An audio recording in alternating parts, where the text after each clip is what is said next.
Je ne savais pas à quel point ma famille m'avait classé jusqu'à ce que ma mère le dise à voix haute lors d'un dîner, sans colère, sans émotion, juste avec un calme olympien. La famille de ta sœur passera toujours avant, toi, tu passeras toujours après.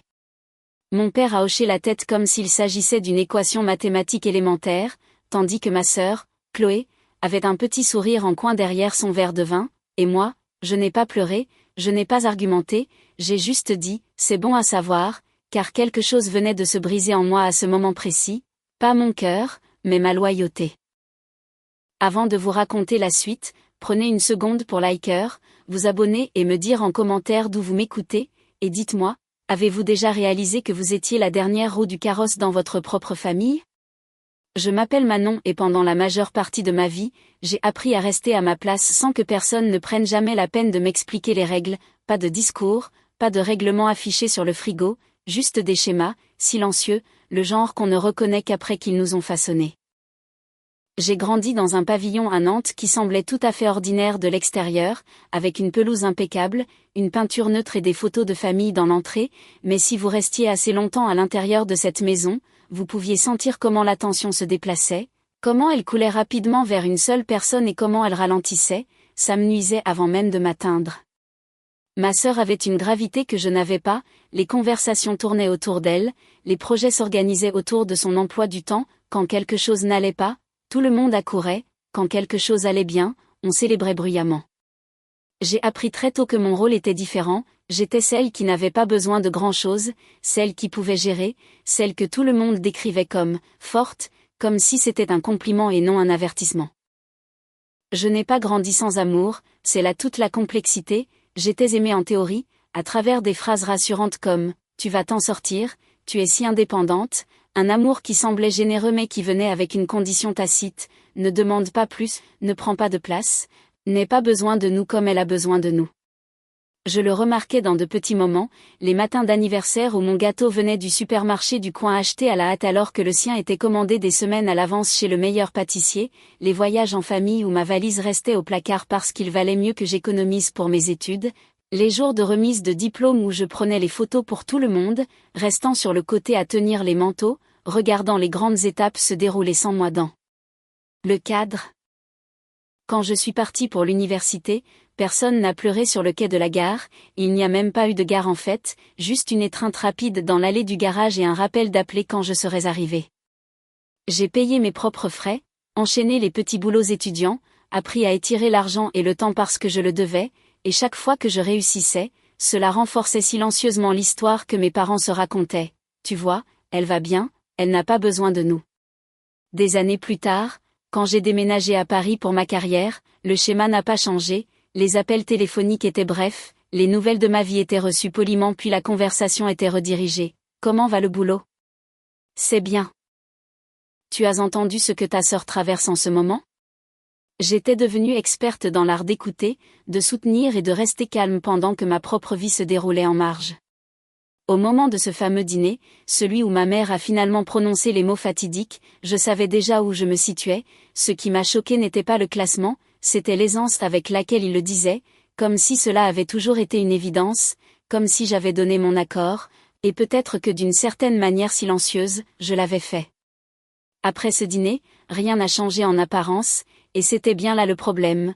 Mes parents n'ont pas appelé pour prendre des nouvelles, ma sœur ne s'est pas excusée, la vie a continué, lisse et ininterrompue, comme s'ils n'avaient pas juste dit tout haut ce qu'ils pensaient tout bas. Mais quelque chose avait changé en moi, les demandes continuaient d'arriver comme avant, un SMS de ma mère demandant si je pouvais garder les neveux juste pour quelques heures, une mention faussement décontractée de factures qui s'accumulaient, dite sur le ton d'un bulletin météo, ma sœur transférant un message concernant un prélèvement rejeté suivi d'un emoji qui rit jaune. Personne ne demandait directement, il n'avait jamais eu à le faire, la supposition suffisait. J'ai remarqué à quel point mes anciennes réponses étaient automatiques, bien sûr, pas de problème, je vais m'arranger, mais cette fois, je n'ai pas répondu tout de suite.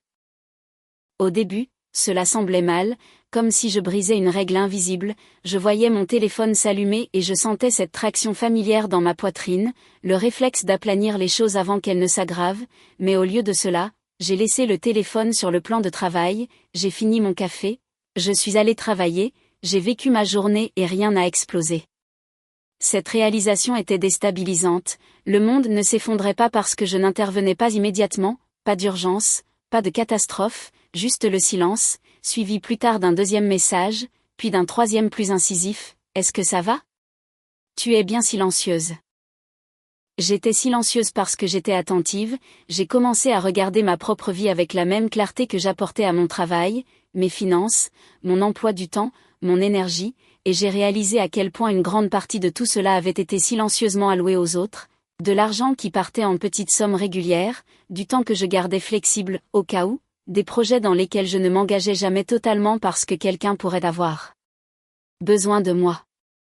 Alors, j'ai commencé à séparer les choses, pas de manière spectaculaire, pas avec des annonces, juste de manière pratique, j'ai déplacé de l'argent vers des comptes qui n'étaient qu'à moi, j'ai annulé les accès partagés, j'ai arrêté de couvrir les petits paiements qui n'avaient jamais été discutés mais seulement attendus. Quand ma sœur m'a demandé si je pouvais la dépanner pour l'instant, j'ai répondu par un simple « je ne peux pas », sans explication, sans excuse. La réaction a été immédiate, ma mère a appelé, la voix serrée par une inquiétude qui ressemblait plus à de la confusion. « Est-ce que tout va bien ?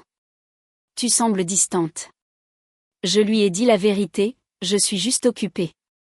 Elle a marqué une pause comme si elle attendait le reste de la phrase, et quand il n'est pas venu, elle a rempli l'espace elle-même. « Tu sais que ta sœur est sous pression en ce moment. » Je le savais, je l'avais toujours su, ce que je réalisais, c'était que le savoir ne faisait pas de cela ma responsabilité. C'était le tournant, pas une dispute, pas une déclaration dramatique, juste le moment où j'ai compris qu'être « la forte » était devenu une excuse bien pratique pour que les autres arrêtent de porter leur part du fardeau. Je ne savais pas alors à quel point ils allaient bientôt tester cette limite, mais j'étais sur le point de le découvrir. L'appel est arrivé un après-midi de semaine, juste au moment où je terminais une réunion, je pouvais l'entendre avant même que quelqu'un ne dise un mot, cette tension dans la voix de ma mère, serrée, précipitée, le son de quelqu'un essayant de rester calme tout en se tenant sur un sol instable. « Il faut qu'on parle, est-ce que tu peux descendre à Nantes ce week-end ?» Elle n'a pas expliqué, elle n'avait pas à le faire, à ce moment-là, j'avais appris le langage, quand ma famille utilisait l'urgence sans détail, cela signifiait que quelque chose avait mal tourné, quelque chose de coûteux. Quand je suis arrivée à Nantes, la maison semblait plus lourde que dans mes souvenirs, l'air vicié, la table du salon ensevelie sous des piles d'enveloppes et de papiers volants, factures, avis de retard, documents imprimés qui semblaient assez officiels pour être effrayants. Ma sœur était assise, rigide sur le canapé, les bras croisés, les yeux fixés sur le sol, mon père évitait totalement mon regard. Ils n'ont pas demandé comment j'allais, personne ne le fait jamais dans des moments comme ça. Ma mère a commencé à parler, des mots rapides qui se bousculaient, une décision commerciale qui n'avait pas marché, des paiements retardés, quelques contrats signés avec optimisme et très peu de marge d'erreur, elle continuait d'utiliser le mot « temporaire », comme si le répéter pouvait le rendre vrai. J'ai écouté sans l'interrompre, les mains sagement croisées sur mes genoux comme je l'avais toujours fait, puis est venue la pause, l'inspiration collective, le moment où ils m'ont tous regardé. « Eh bien, » a dit mon père en s'éclaircissant enfin la gorge, « tu as une situation stable, tu n'as pas d'enfant, tu peux gérer ça mieux que la plupart des gens. » C'était là, la supposition, l'attente déguisée en logique, ils n'ont pas dit les mots directement mais ils n'en avaient pas besoin, ils s'attendaient à ce que je comble le trou, que j'apaise la crise, que je fasse fonctionner les chiffres comme je l'avais toujours fait. Ma sœur a levé les yeux vers moi, la peur vacillant sur son visage avant de se transformer en autre chose, le soulagement, comme si la solution venait de franchir la porte. Je n'ai pas répondu tout de suite, au lieu de cela, j'ai posé une question, quel est le plan si je ne le fais pas ? La pièce est devenue silencieuse, trop silencieuse. Ma mère avait l'air blessée, mon père confus, ma sœur paniquée, c'était comme si j'avais parlé dans une langue qu'ils ne reconnaissaient pas, ne pas aider n'avait jamais fait partie de l'équation. J'ai besoin de temps, ai-je dit calmement, pour tout comprendre. Ils ont hoché la tête trop vite, reconnaissant, certains qu'ils étaient que, du temps, signifiait que je calculais combien je pouvais donner, et non si j'allais donner. Cette nuit-là, de retour dans ma chambre d'enfant, j'ai fixé le plafond et j'ai senti quelque chose se poser en moi, une résolution qui ne venait pas de la colère, mais de la clarté. Le lendemain matin, j'ai pris 2 rendez-vous, un avec ma psy, un avec un avocat. Si je devais mettre les pieds dans ce gâchis, ce ne serait pas en tant que filet de sécurité familiale, ce serait à mes conditions. Quand je suis revenue le week-end suivant, je n'arrivais pas avec des réponses, j'arrivais avec de la clarté. La maison semblait la même, mais l'énergie à l'intérieur était différente, plus tendue, désespérée, le genre de silence qui vient des gens attendant d'être sauvés. Les papiers étaient toujours étalés sur la table, maintenant plus organisés, empilés, comme si quelqu'un avait essayé de rendre le chaos gérable, facture ici, paiement là, quelques contrats agrafés ensemble, les coins cornés par une manipulation nerveuse. Mes parents étaient déjà assis, ma sœur assise à côté d'eux, son mari planant près de l'embrasure de la porte comme s'il n'était pas sûr d'être le bienvenu dans la pièce où les dégâts avaient été évalués. Personne n'a souri quand je suis entrée, personne n'a offert de café.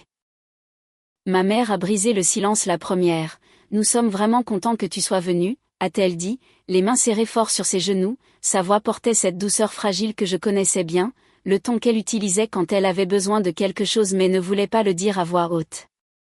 Je me suis assise lentement et j'ai posé mon sac à mes pieds. Parlons, ai-je dit. Mon père s'est éclairci la gorge et s'est lancé dans une explication que j'avais déjà entendue, le ralentissement économique, les retards, le mauvais timing, il parlait comme un homme présentant un dossier qu'il avait répété toute la semaine, espérant que l'assurance pourrait remplacer la responsabilité. Ma sœur hochait la tête, les yeux brillants, ajoutant occasionnellement un détail sur le stress ou les enfants ou comment rien de tout cela n'était censé arriver. Finalement, les mots se sont taris, c'est là que ma mère s'est penchée en avant. Nous avons juste besoin d'aide pour traverser cette étape, une fois que les choses se stabiliseront. Combien, ai-je demandé. Elle a cligné des yeux, mon père a hésité, ma sœur a pris une inspiration brutale puis a répondu pour eux, un chiffre rond, lourd, prononcé avec soin comme si la façon dont elle le disait pouvait le faire paraître plus petit. Et après cela, j'ai demandé, quel est le plan? Mon père a froncé les sourcils, qu'est-ce que tu veux dire? Je veux dire, ai-je dit d'une voix égale, qu'est-ce qui change pour que ça ne se reproduise plus? La question est mal passée, l'expression de ma mère s'est durcie, Manon, ce n'est pas le moment de nous faire subir un interrogatoire. J'ai hoché la tête lentement, alors ce n'est pas le moment pour moi de faire un chèque. L'atmosphère a changé, ma sœur s'est redressée, nous sommes une famille, a-t-elle dit, sa voix montant juste assez pour porter l'émotion sans basculer dans l'accusation, ce n'est pas une question de plan, c'est une question d'aide. Aider qui, ai-je demandé. Elle m'a regardé comme si la réponse était évidente, nous. J'ai jeté un coup d'œil autour de la pièce, et qui m'aide, moi? Personne n'a parlé. Mon père s'est penché en avant, les coudes sur les genoux, tu es dans une position différente, tu n'as pas les mêmes responsabilités, tu es célibataire, tu es stable, tu as les moyens d'intervenir. C'était là, la logique que j'avais entendue toute ma vie, le calcul qui finissait toujours par me faire absorber les coups. J'ai les moyens d'intervenir, ai-je dit prudemment, parce que j'ai passé des années à planifier ma vie comme si personne n'allait jamais me rattraper si je tombais. Les yeux de ma mère se sont remplis de larmes, on ne savait pas que tu ressentais ça. J'ai soutenu son regard, vous le saviez, vous pensiez juste que ça n'avait pas d'importance. La pièce est redevenue silencieuse, mais cette fois ce n'était pas de la confusion, c'était de l'inconfort. J'ai plongé la main dans mon sac et j'en ai sorti une pochette, la faisant glisser sur la table entre nous, le mouvement était lent, délibéré, tous les yeux l'ont suivi. Voilà ce que je suis prête à faire, ai-je dit, et voilà comment. Mon père a ouvert le dossier en premier, les sourcils froncés alors qu'il parcourait la première page, puis la suivante, ma mère s'est penchée par-dessus son épaule, ma sœur a tendu le cou, son visage se vidant de ses couleurs.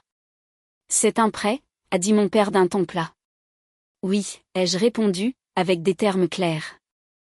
Ma sœur a secoué la tête, pourquoi y a-t-il des conditions? Parce que ce n'est pas un don d'urgence, ai-je dit, c'est une aide structurée. La voix de ma mère tremblait, tu ne nous fais pas confiance. Je fais confiance au schéma, ai-je dit doucement, et ce schéma est en place depuis toute ma vie. Les conditions n'étaient pas cruelles, elles n'étaient pas punitives, elles étaient pratiques, des actifs devaient être vendus avant que le moindre centime ne change de main, les dépenses devaient être documentées, aucun nouvel engagement financier sans preuve de durabilité, une thérapie familiale non pas comme une suggestion mais comme une exigence, et un accord écrit stipulant que mon nom, mon crédit et mon avenir ne seraient plus jamais considérés comme une roue de secours. Mon père a repoussé le dossier loin de lui, c'est froid, c'est comme ça que les banques traitent les gens. J'ai hoché la tête, alors traitez-moi comme une banque, parce que quand vous aviez besoin de soutien émotionnel, j'étais la famille, mais quand vous aviez besoin d'argent, j'étais une infrastructure. Les yeux de ma sœur se sont remplis de larmes, donc tu nous punis maintenant. J'ai secoué la tête, j'arrête de me punir, moi. Elle a regardé nos parents, puis m'a regardé de nouveau, si tu ne nous aides pas, on perd tout. J'ai soutenu son regard, si j'aide sans limite, je perds tout ce que j'ai construit. Les mots sont restés suspendus entre nous, lourds et indéniables. Ma mère a tendu la main vers la mienne, puis a hésité comme si elle n'était pas sûre d'en avoir encore le droit. Nous n'avons jamais voulu te faire sentir que tu passais en dernier. J'ai doucement retiré ma main, mais vous l'avez fait, et vous l'avez dit à voix haute. Personne n'a contesté cela. Mon père fixait la paperasse, la mâchoire serrée, donc c'est ça, signer ou couler. Non, l'ai-je corrigé, c'est grandir ou répéter. Le temps s'est étiré, les minutes ont passé, ma sœur essuyait ses joues, son mari faisant les 100 pas derrière elle, mes parents chuchotaient entre eux sur un ton bas et frénétique. Pour la première fois de ma vie, je ne comblais pas le silence, je n'offrais pas de solution ni n'arrondissais les angles, j'attendais. Finalement, mon père a levé les yeux, on a besoin de temps. J'ai hoché la tête, vous avez 24 heures. La tête de ma sœur s'est relevée brusquement, c'est tout. C'est tout, ai-je dit en me levant, demain je reviens, soit on avance avec ça, soit on n'avance pas du tout. Alors que je me dirigeais vers la porte, ma mère m'a appelé par mon nom, si on dit non, a-t-elle demandé la voix brisée, est-ce que tu nous tournes le dos? J'ai marqué une pause, la main sur la poignée de porte, je ne vous tourne pas le dos, je marche vers moi-même. Le lendemain, quand je suis revenue, les papiers étaient signés, pas de discours, pas d'excuses emballées dans des prétextes, juste des signatures tremblantes et des visages fatigués. Le soulagement dans la pièce était réel, mais la perte l'était aussi, quelque chose avait changé de façon permanente. Alors que je rassemblais mes affaires pour partir, ma sœur m'a regardé différemment de d'habitude, pas avec supériorité, pas avec attente, mais avec incertitude, et pour la première fois, ce n'était pas mon problème à régler. Les retombées ne sont pas arrivées d'un coup, elles sont venues par étapes silencieuses, chacune plus lourde que la précédente. Le premier changement était pratique, les actifs ont été listés, les abonnements annulés, les dépenses suivies au lieu d'être ignorées, les chiffres ont cessé d'être abstraits pour devenir des limites. Mes parents ont réduit leurs attentes avant de réduire quoi que ce soit d'autre, et cela seul a changé le ton de chaque conversation. La thérapie familiale a commencé quelques semaines plus tard, gênante au début, défensive, mon père parlait avec des phrases prudentes comme s'il avait peur de dire la mauvaise chose, ma mère pleurait plus qu'elle ne parlait, ma sœur restait assise, raide, les bras croisés, comme si la responsabilité était une langue qu'on ne lui avait jamais enseignée. J'écoutais plus que je ne parlais, pas parce que je n'avais rien à dire, mais parce que je n'avais plus besoin de convaincre qui que ce soit de ma réalité, la vérité avait déjà été écrite, signée et acceptée. Quelque chose d'inattendu s'est produit avec le temps, la panique s'est estompée, l'urgence s'est adoucie, sans moi pour absorber silencieusement les conséquences, tout le monde a dû porter sa part. Ma sœur a appris à vivre avec l'inconfort au lieu de s'en décharger, mes parents ont arrêté d'utiliser des phrases comme « on trouvera une solution » quand ils voulaient vraiment dire « Manon trouvera une solution ». La relation n'a pas guéri de manière spectaculaire, il n'y a pas eu de moment de cinéma, pas de transformation soudaine, mais il y a eu de l'espace là où la culpabilité vivait auparavant, de l'espace là où l'obligation pesait autrefois sur ma poitrine. De retour à Paris, ma vie semblait plus stable, plus légère, je me suis concentrée sur mon travail, je dormais mieux, j'ai arrêté de me crisper chaque fois que mon téléphone vibrait. Quand ma mère appelait, c'était pour demander comment j'allais, pas ce que je pouvais faire, quand ma sœur envoyait un SMS, ce n'était pas suivi d'une demande. Le plus grand changement n'était pas le leur, cependant, c'était le mien, je ne me sentais plus responsable de maintenir l'illusion que tout allait bien, je ne me précipitais plus pour prouver ma valeur en réglant des problèmes qui n'étaient pas les miens. J'ai appris que les limites n'effacent pas l'amour, elles définissent où il peut exister sans vous détruire. Un soir, assise seule dans mon appartement, j'ai réalisé quelque chose de simple et profond. Pour la première fois de ma vie, je n'attendais pas d'être choisie, je m'étais déjà choisie moi-même, et cela faisait toute la différence. Pendant longtemps, j'ai pensé qu'être la dernière dans ma famille signifiait que je devais faire plus d'efforts, donner plus, rester plus silencieuse, j'avais tort, être la dernière n'a jamais été une position pour laquelle se battre, c'était un signe pour sortir complètement du rang et construire une vie où ma valeur ne dépendait pas du sacrifice.